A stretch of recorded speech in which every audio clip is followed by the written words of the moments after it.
Okay, so good evening everyone. In the last video we have discussed about arithmetic means. In this video we are going to discuss about geometric means. Okay, तो अगर आपने arithmetic mean वाली video देखी होगी तो आपको बहुत कुछ आइडिया लग गया होगा. ओके, तो arithmetic mean और geometric mean की कॉन्सेप्ट ऑलमोस्ट इक्वल होती है. ऑलमोस्ट क्या, वो इक्वल ही होती है, मतलब सेम होती है. बट जैसे कि अरिथमेटिक मीन में हमारा कॉमन डिफरेंस हमें फाइंड करना होता है. ज्योमेट्रिक मीन में हम कॉमन डिफरेंस नहीं फाइंड करते, हम कॉमन रेशियो फाइंड करते. तो वो प्रोसेस में डिफरेंस तो आएगा ही आएगा. अगर सेम होता तो उसका नाम अरिथमेटिक मीन और इसका नाम ज्योमेट्रिक मीन क्यों होता. बट जो आपकी कॉन्सेप्ट है दोनों सब टॉपिक की, वो दोनों सेम ही है. ओके, ज्योमेट्रिक मीन में क्या था कि दो नंबर्स के बीच में हम अरिथमेटिक मीन इंसर्ट करा रहे थे. मतलब हम दो नंबर्स के बीच में, दो गिवन नंबर्स के बीच में हमें ऐसे नंबर इंसर्ट कराने थे 2, 3, 5, 10 अकॉर्डिंग टू द क्वेश्चन में कितने इंसर्ट कराने को बोला है उसके अकॉर्डिंग हम उसमें दो नंबर के बीच में उतने नंबर्स को इंसर्ट कराते हैं, सच दैट कि इंसर्शन के बाद वो जो पूरी ग्रुप ऑफ नंबर है वो अरिथमेटिक प्रोग्रेशन हो. अगर वो अरिथमेटिक प्रोग्रेशन में होती है तो वो सभी नंबर जिनको कि हमने इंसर्ट कराया है उन्हें हम अरिथमेटिक मीन कहते हैं. So similarly in geometric mean यहाँ पे भी दो नंबर्स को हमें इंसर्ट कराना है और इंसर्ट कराने के बाद जो पूरी की पूरी ग्रुप ऑफ नंबर्स होनी चाहिए वो हमें ज्योमेट्रिक प्रोग्रेशन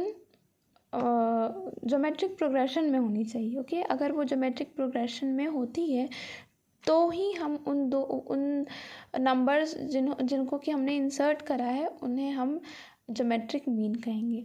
अदरवाइज दो नंबर के बीच में तो हम इन्फिनाइट नंबर इंसर्ट करा सकते हैं. तो क्या हम उसे अरिथमेटिक मीन बोलेंगे, ज्योमेट्रिक मीन बोलेंगे? नहीं.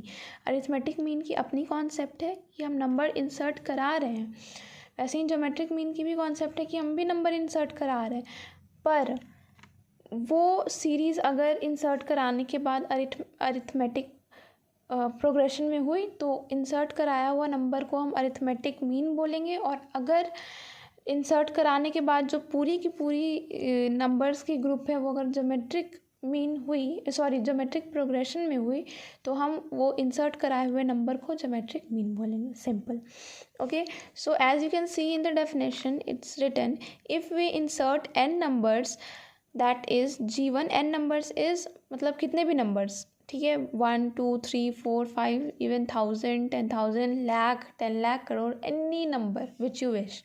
तो if we insert n numbers और उन n नंबर्स को हमने कह दिया G1, G2, G3 up to Gn between two real numbers. Okay, दो रियल नंबर है A और B. ठीक है, अगर हम इंसर्ट करा रहे हैं तो ऑब्वियस सी बात है कि किसके किसके बीच में इंसर्ट करा रहे हैं. ओके, तो वो भी हमें पता होना चाहिए. तो यहाँ पे हम A और B के बीच में इंसर्ट करा रहे हैं such that A, G1, G2, यहाँ पे A और B के बीच में ही इंसर्ट कराना है. तो G1, G2 ऐसे हमने लिख दिया इज़ अ GP. ओके, तो यहाँ पे एक कंडीशन है कि हम इंसर्ट करा रहे हैं such that this is in a GP, then only G1, G2, Gn are called geometric mean term between A and B. Okay, simple. Now हमने मान लिया कि हमने n ज्योमेट्रिक मीन हमने पहले ही मान लिया, मतलब जो वैल्यूज़ है वो निकालने के पहले हमने मान लिया कि G1, G2, G3, G4 up to Gn are the geometric mean between A and B. मैंने लास्ट क्लास में अरिथमेटिक मीन पढ़ाया है तो बार बार मेरे मुँह से अरिथमेटिक मीन ही निकल जा रहा है. ओके, तो A और B के बीच में हमने ये इंसर्ट करा दिया. तो अब देखो कि ये टोटल n टर्म्स है, राइट. ये टोटल n टर्म्स है G1, G2, G3. तो ये वाले जो A है वो कौन से टर्म होंगे, वो n+1 टर्म होंगे. ये टोटल कितने होंगे, ये अगर टोटल n है तो ये पूरे के पूरे कितने होंगे, n+1. और ये पूरे के पूरे कितने होंगे, n+2. मतलब कि अगर हम यहाँ से 1, 2, 3, 4 काउंट करें तो भी हमारा n+2 होगा. ओके, n+2 होगा. तो इसीलिए हमने लिखा total term is n+2 and n+2th term is our B. जैसे सेकेंड टर्म इज, जैसे second term is G1, third term is G2, वैसे ही n+2th term is our B। Okay, तो हमने फॉर्मूला पे पुट कर दिया। जैसे यहाँ पे एक स्टेप ऐसा लिख देते हैं, AR⁴n-1 equal to Tn।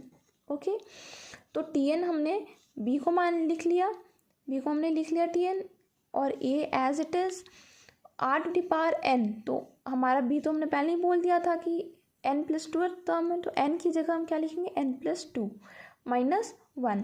Okay, so this is Rn+1 equal to B/A and R will be B/A।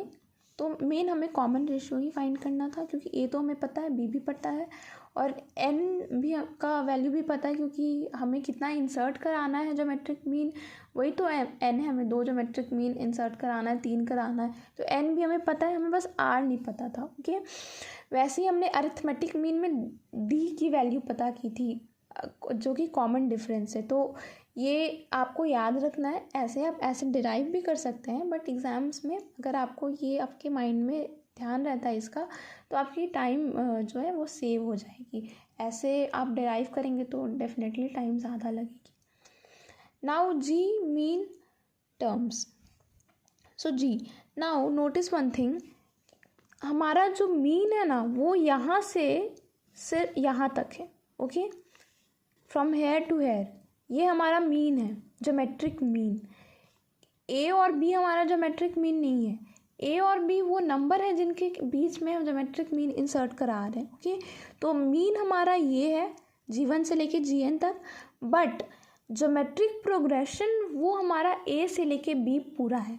Okay, तो अगर आपको G1 लिखना है तो ये G1 की ना, G1 को हम 2 तरीके से डिफाइन कर सकते हैं। ये या तो हम इसे बोल सकते हैं कि ये first term of geometric mean है, ज्योमेट्रिक मीन यहीं से स्टार्ट हो रहा है ना G1 से, तो ये first term of geometric mean है। या तो कह लो कि ये पूरे के पूरे ज्योमेट्रिक मीन में जो G1 है वो सेकेंड टर्म है ज्योमेट्रिक मीन का। ओके, तो अब क्योंकि G1 second term of geometric mean है, तो second term of geometric mean को हम क्या कहते हैं, A/R कहते हैं। फर्स्ट टर्म को हम A कहते हैं, सेकेंड टर्म को A/R कहते हैं। तो G1 को हमने A/R लिख दिया। ठीक है, तो A हमने यहाँ पे लिखा, और R की वैल्यू तो हमने अभी फाइंड ही की है, तो हमने एज इट इज़ यहाँ पे R की वैल्यू लिख डाली। अब हम G2 हमने लिखा, तो G2 जो होगा वो क्या होगा, second term of geometric mean होगा, जो कि यहाँ पे है फर्स्ट GM, सेकेंड GM। साथ ही साथ ये जो है वो थर्ड टर्म ऑफ हमारा ज्योमेट्रिक प्रोग्रेशन भी है। तो third term of geometric progression क्या हो जाएगा, AR²। तो यहाँ पे हमने AR² लिखा। अब हमने AR² लिखा तो पहले हम A लिख देते हैं, फिर R की वैल्यू हमने B/A लिखा, इनटू ये 1/n+1 है, पर यहाँ पे R² भी है, तो इस पूरे को हमें स्क्वायर से मल्टीप्लाई भी करना होगा, तो यहाँ पे स्क्वायर आ गया। सिमिलरली Gn की वैल्यू भी Gn हो जाएगा हमारा AR⁴n। ओके, Gn जो हमारा है ना nth टर्म, तो ज्योमेट्रिक प्रोग्रेशन ये n है ना, 1 2 3, ये n माइनस ये nth टर्म है, ये n+1 टर्म है, और ये n+2th टर्म है। ओके, ये n+2th टर्म है, तो ये कौन सा टर्म होगा, n-1 टर्म होगा। तो GP का n-1 टर्म होता है AR⁴n-1, जहाँ पे n की वैल्यू हम लिख देते हैं n-1। Okay, wait a minute, ये n+2th टर्म है ना, सो this is n+1th term, this is n+1th term, okay, and this is n+2th term। क्योंकि हमने यहीं पे लिखा है ना कि B जो है n+2th टर्म है, तो एक पहले वाला क्या हो जाएगा, जस्ट माइनस हम कर देंगे, तो n+1th टर्म हो जाएगा, राइट। तो AR⁴n-1 होती है कोई भी GP की जनरल फार्मूला।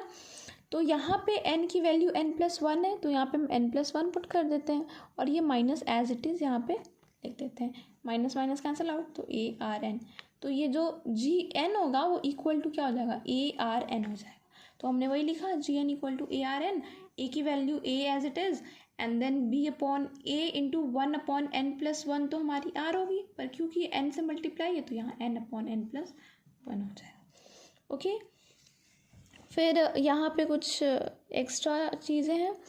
तो जो प्रोडक्ट ऑफ n GMs होते हैं ना, मतलब अगर हमें G1 into G2 into G3 up to Gn चाहिए, इनका प्रोडक्ट चाहिए, तो वो simply AB to the power n हो जाते हैं। Okay, that's it. तो हमने ज्योमेट्रिक प्रोग्रेशन कर लिया है। अब हम नेक्स्ट वीडियो में ज्योमेट्रिक मीन हमने इस वीडियो में कर लिया है, नेक्स्ट वीडियो में हम हार्मोनिक मीन करेंगे। ओके, तो आज के लिए ही इतना, मिलते हैं नेक्स्ट वीडियो में हार्मोनिक मीन के साथ। Thank you and have a nice day.